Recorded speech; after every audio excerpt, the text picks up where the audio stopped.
కాంగ్రెస్ పై BJP నేత Yeleti Maheshwar Reddy hot comments చేశారు. అధికారులకు మంత్రులకు మధ్య వాటాల పంపకం కుదరడం లేదన్నారు. అందుకే పాయింట్ బ్లాంక్ లో తుపాకీ పెట్టి మరీ డీల్స్ చేస్తున్నారని ఆరోపించారు.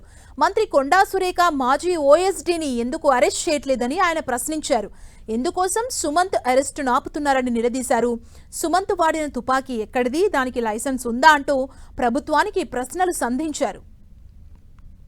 ముఖ్యమంత్రి గారి సన్నిహితుడి సమక్షంలో పాయింట్ బ్లాంక్లో గన్ను పెట్టి బెదిరించాడంటే ఏ రకమైనటువంటి సంస్కృతి రాష్ట్రంలో నెలకొన్నదో ఒకసారి ఆలోచన చేయాల. మరి సుమంత్ని ఒక అవుట్సోర్సింగ్ అధికారి, ఒక అవుట్సోర్సింగ్ ఎంప్లాయీని సుమంత్ని ఈరోజు మేము సస్పెండ్ చేసినాము, రిమూవ్ చేసినాము అంటున్నారు కదా. మరి ఈరోజు ఎందుకు అరెస్ట్ చేయలేదు ముఖ్యమంత్రి గారిని అడుగుతున్నాం. ఎవరు అడ్డుకుంటున్నారు?